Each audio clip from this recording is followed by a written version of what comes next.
place. Oh, we've just recorded, so I'll just say that again.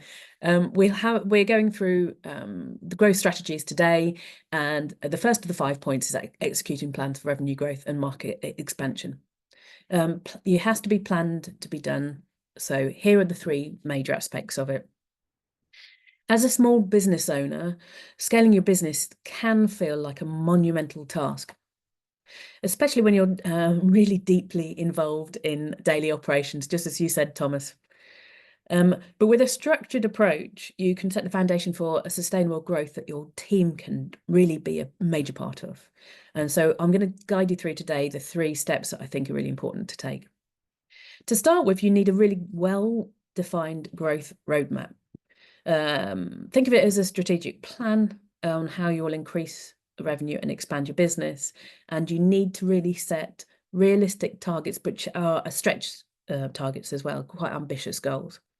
So, for example, I always pose to people I work with, maybe they should put 20% as an increase in sales for the next year, or to maybe open a new location. But these goals need to be written down, because a vague goal is just a wish. So, for example, if your goal is to increase by sales by 20%, then you can ask yourself or your team, what needs to happen to make this a reality? And we'll cover some of those aspects as we go through the meeting today. Perhaps you need to increase your marketing budget or improve your online presence. That's really key at the moment, or introduce a new product. Digital presence is massive at the moment, and I've just found out this morning that your website doesn't really count for anything anymore in terms of SEO searching. It's all about your social presence now. So you've really got to think about that and invest on online ads or improve your social media engagement.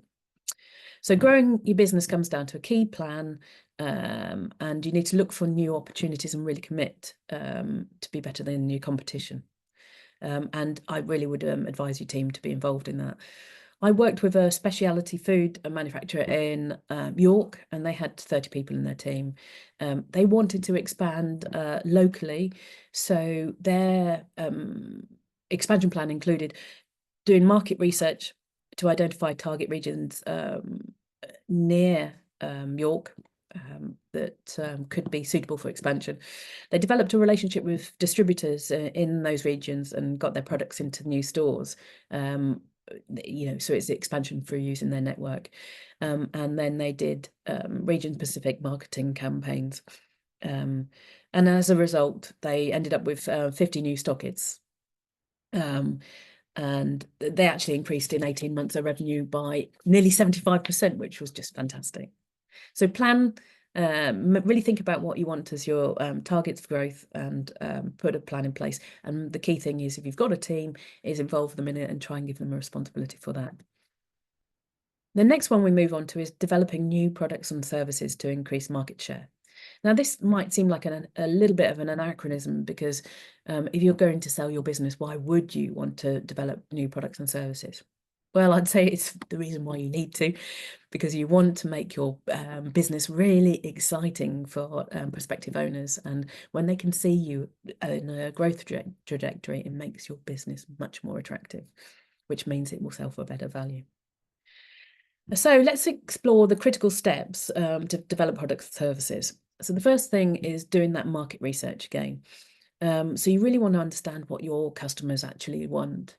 Now, back in week 4, I talked about looking at your current customers down the y-axis, and all your products and services along the x-axis, and tick boxes where they actually buy your particular products and services, so you can see where the gaps are. But in addition to those gaps, there's also the opportunity for new products and services. So ask your customers what they might like. And I find it's spending time with your customers, asking open questions to them. And it's as simple as that. It doesn't need to be expensive or complex. We just need to look at what their requirements are. And you can use things like SurveyMonkey, or indeed Google Forms, or social media polls. WhatsApp, a really simple way of doing that. And you can collect really valuable feedback for minimal cost. The next one you want to do is research do a bit of research and development. Doesn't mean a big budget lab or dedicated research teams. I did that when I was a chemist. But it's as straightforward as setting a time each week with your key team members to brainstorm and maybe prototype or experiment with some new ideas.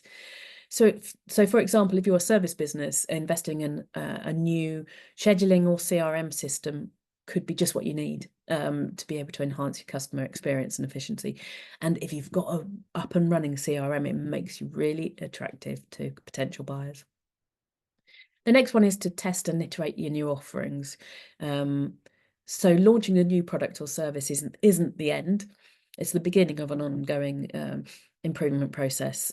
So start to release a pilot version maybe of your new product or service and get your key customers to try it out and provide feedback. And a great way to do this is to do a beta version at a discounted rate, because it really gets people excited because they think they're early starters and they get real good discounts from it. So I work with because I'm in Bath, just down the road, Bristol. I work with a software company. They were medium sized. They had about 45 employees, and they realised that they had a real gap for those over 5 million small businesses in the UK. So they conducted extensive customer interviews and surveys to understand the needs of their small business customers as opposed to their medium ones. And then they brought together their developers and their designers and marketing people and worked on a new product that fit the gaps there. Once they'd got a minimal viable product done, they set it out to a select group of their small business customers, and they iterated the product and based on the feedback that they got, and then they soft launched it with a freemium model to attract new users. And after 6 months of refinement, they fully launched the product, and they were able to get a really good income stream, which really improved their turnover. In fact, it was quite amazing because after that soft launch, a year later, the product accounted for 25% of their total revenue. So it was a real win for them. So think about what you could do for in terms of products and services. The third of the 5 points is looking at your customer retention and upselling strategies. So in our previous meetings, we've talked about the importance of trying to not rely on 1 or 2 customers and to broaden out your customer range. But this is really about your customer retention and making sure that you can upsell to your existing clients. They're the 2 biggest ways of making sure that you can grow your revenue and maximize customer lifetime value. So my question to you today is, do you know how well you are, how good you are at retaining your customers? Do you measure that within your business? So that's the first thing to think about. But the 3 areas I really want to look at to tackle customer loyalty and driving additional sales are the following. So the first one is thinking about doing some sort of customer loyalty program. Now, I've put that in place in quite a lot of different businesses previously. People really want to feel special, and some sort of program that you can put in place which recognises those people who are your loyal customers and makes them feel different and recognised is really important. And it doesn't need to be complex. So you could potentially reward repeat purchases and build long-term relationships from that. But what I really like doing is offering exclusive discounts and early access to products or special perks to loyal customers. And that might be also as simple as bringing them in as your key customers to a nice evening with a bit of fun, talk to them a bit more about your company and maybe new products and services that are coming up. You also need to personalize your marketing campaigns. So I always like to look at customer avatars and make specific campaigns for those individuals. And then you want to really train your staff in effective upselling techniques. So I don't know who deals with the sales in your business, but it is really about giving the right tools and training to be able to support them on that.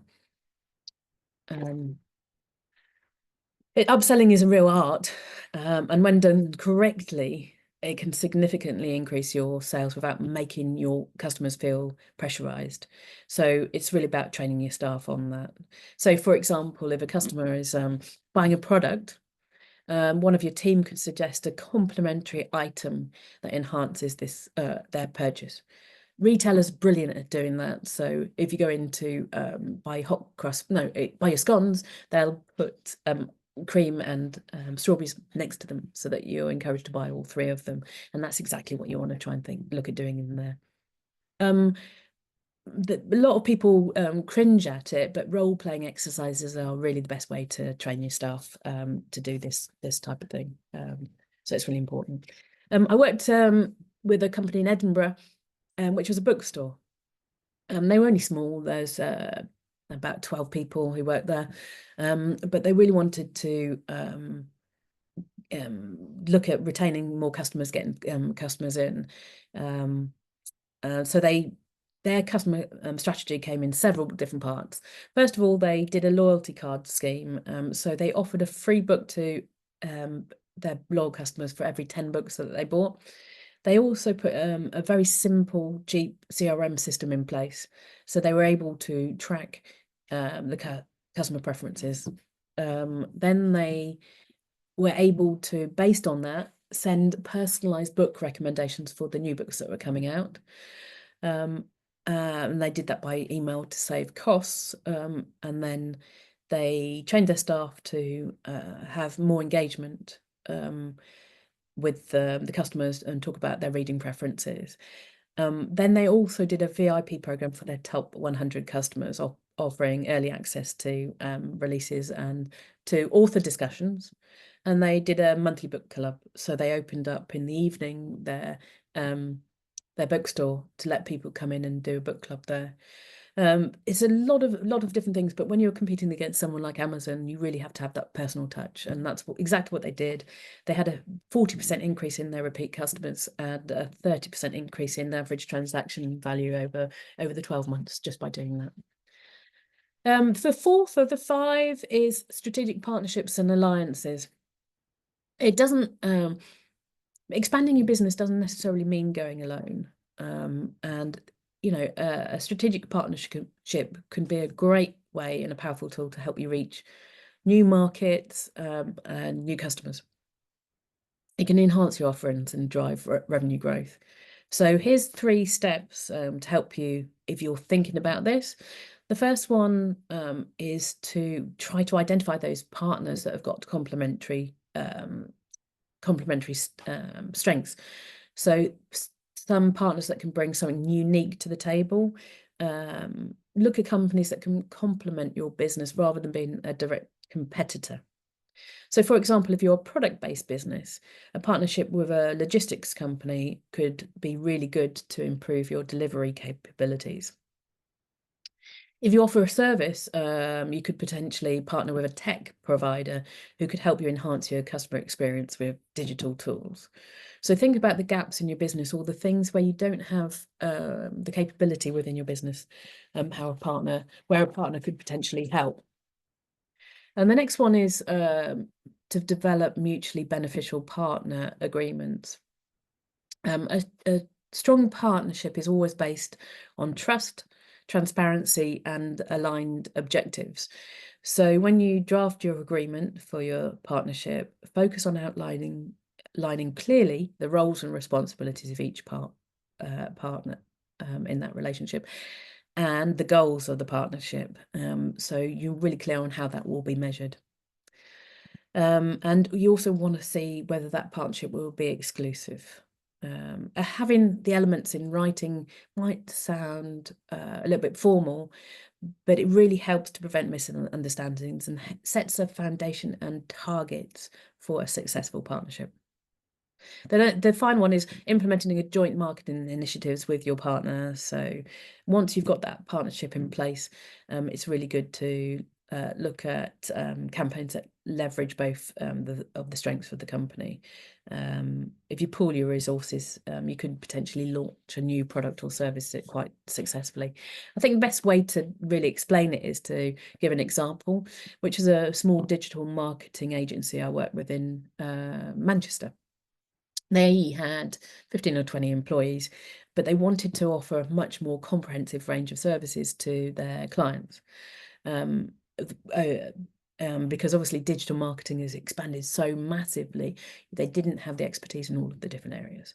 So what they did is they identified a web development company and a video production company as potential partners. Then they negotiated partnership agreements, which include shared project referrals and collaborative pitching for the larger clients, which they hadn't been able to get because they hadn't got that full range of services. They cross-trained their sales team then to understand and promote the full range of services, and they co-hosted with their two partners a range of workshops for local businesses, showcasing their combined capabilities. That they did a profit sharing model to be able to share their wins, and in the first year of the partnership, this original company saw a 50% increase in their average contract value, and were able to really get into that new market of the larger customers who hadn't looked at them before because they were too small. So something to think about. The final one I want to talk through today in terms of growing your business is investing in your marketing and brand awareness campaigns.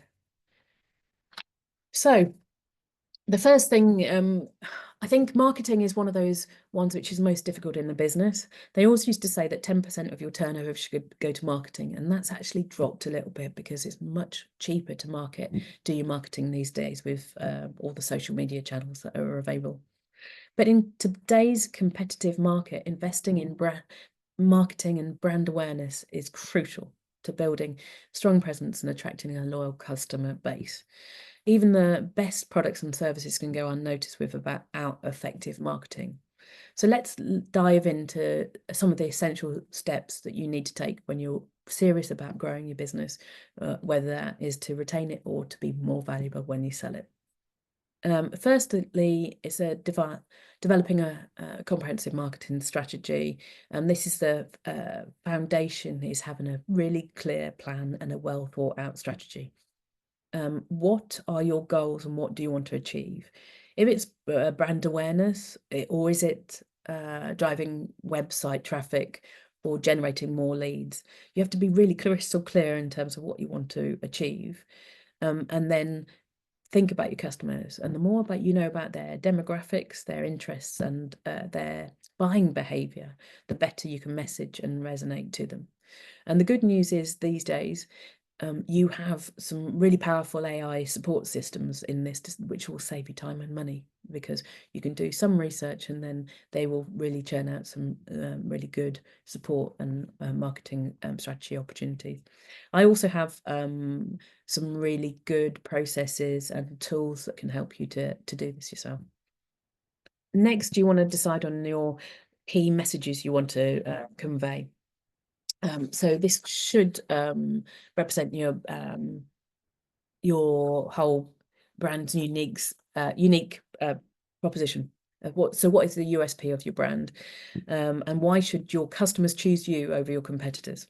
So your well-rounded marketing strategy is all about including a content plan outlining the type of content you want to create, whether it's blog posts, social media updates, videos, or email campaigns. Note, I'm doing it, a lot of it is social media based because it's so important these days. But it's really important to have a content plan, to have a weekly content, and have that planned in advance. And tools such as ChatGPT are really good at helping you with that when you're really clear on your customer. So have a clear plan for that. Then you want to utilize a mixture of digital and traditional marketing channels. So your digital channels, such as your social media ones, and those depend on the type of business you do. So if you do business to business, LinkedIn is still very good.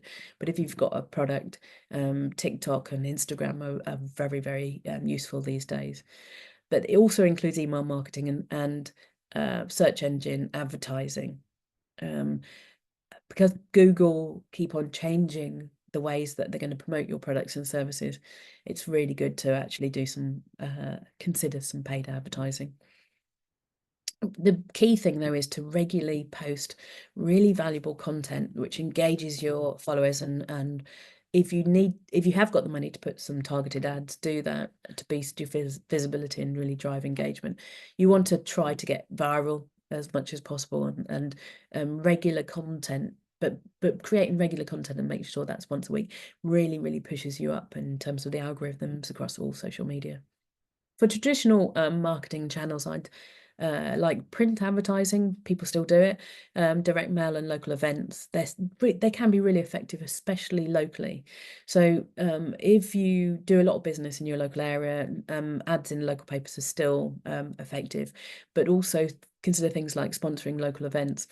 And sending out postcards. And with Christmas coming up, although not everyone follows Christmas in the UK, it's certainly something that's worth considering promoting and sending out a card. So you really need to choose the channel that best aligns with your product or service, and make sure that you have a really clear plan with weekly touch points. And finally, you want to measure and optimize your marketing return on investment. So set measurable KPIs. If you're doing online, that should be things like click-through rates or customer acquisition costs. And a lot of the tools will that you can use for your marketing these days will provide that for you if you haven't got a marketing team in your business. So for example, Google Analytics for your website, Facebook Insights will give you a lot for your social media, and email marketing software for campaign performance can be really good, which ties in with a CRM system. As you gather the data, make sure that you put time aside to review that data so that you can make adjustments from that. In particular, if you find a particular channel like Facebook isn't delivering results for you, consider reallocating your budget to something that could make results, and you've got to test and learn these things. So those are the 3 areas in investing on your marketing and brand awareness campaigns. Now comes to the bit when I tell you about how I can help. I will keep it brief, but the Sales Success Circle has got endless amount of content to help you at every stage of your business growth, scaling your business to get it ready for sale. And more particularly, I am so passionate about leveling the playing field and really getting people to understand step by step the process and the paperwork and all the considerations when they sell their business, and that's all included in there. It's a membership site, so you get to talk to other people who are thinking about selling their business, and we'll send a link with more information out with the link to the YouTube recording today. So a quick run through of growing your business. It's very difficult to do in a short amount of time because there's such a wide amount of things that you can do. But the key thing is having a really clear plan for that. So I hope that's been useful for you today. But now we have enough time to ask a few questions. So does anyone have any questions?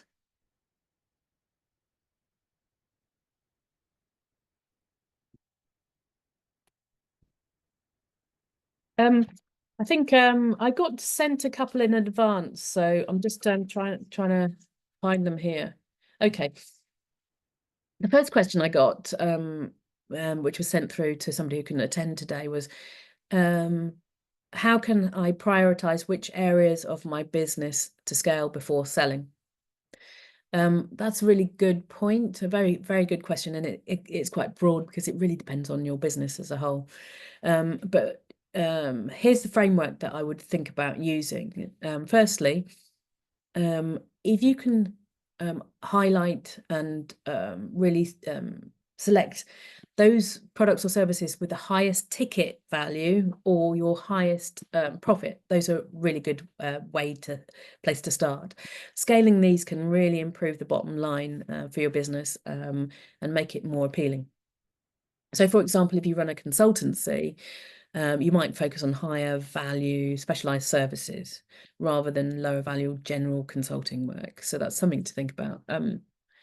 I would also say you want to make sure that you streamline your operations and improve efficiency. So if you are thinking about selling your business, buyers, as Thomas will know, are attracted to things like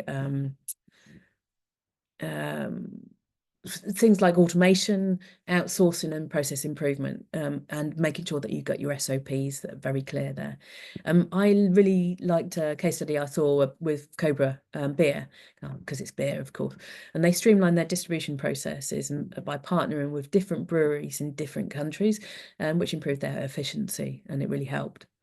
But the other things to prioritize are your customers.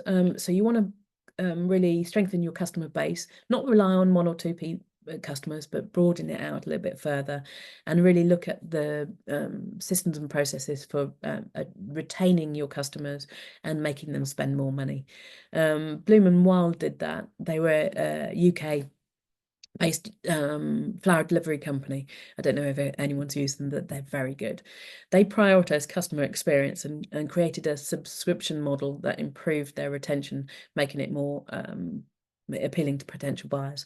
That was also taken on by quite a few other flower delivery people. It saves the customer money, but it makes sure that they're spending money with you more regularly.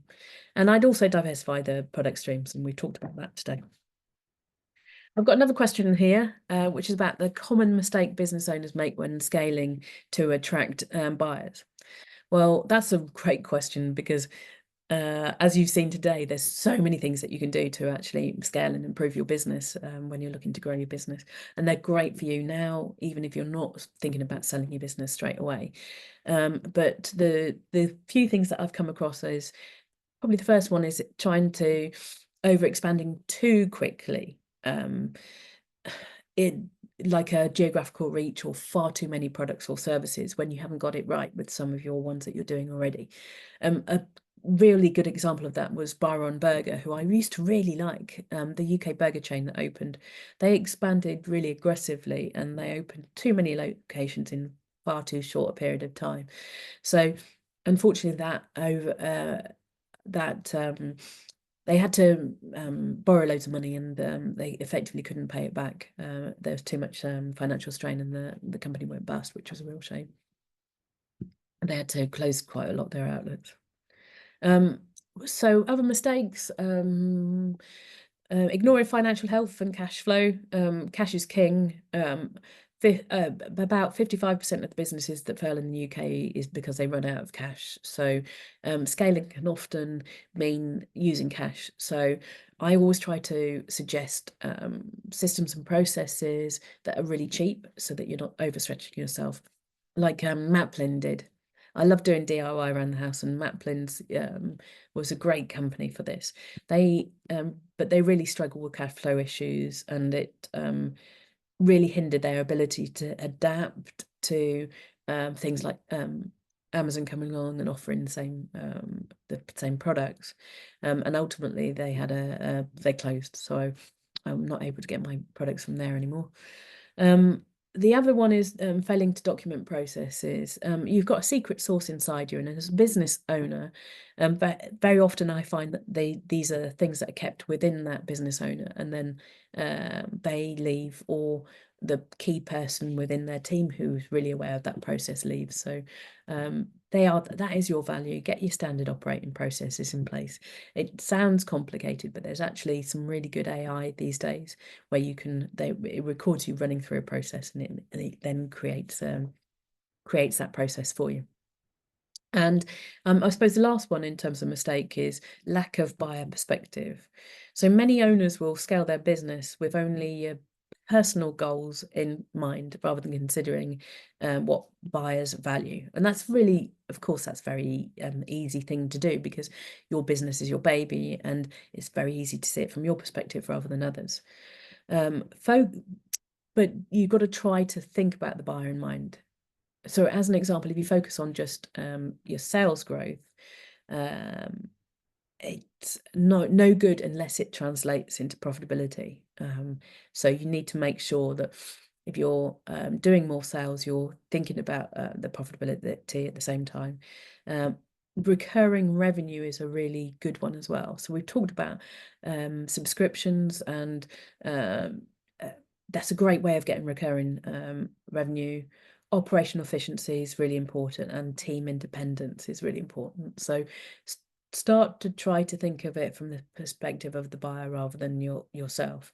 If you can scale thoughtfully, you can build a really robust, attractive company that buyers are really keen to acquire, but it's getting a broad range of customers who are loyal. It's getting the right systems and processes in place that everyone understands. It's getting some recurring revenue. It's looking after your cash and making sure that you've got a strong and independent team that can function without you when you do sell your business. So those are the two questions I had. Anything else from anyone today? Okay, well, thank you ever so much for joining. And as I say, the recording will be sent out. There'll be a link there where you can get some free resources on our website as well. So thanks a lot for joining, and just checking. Yes. And I'll see you again next week. Yeah, thank you. Bye-bye. Thanks. Cheers. Bye.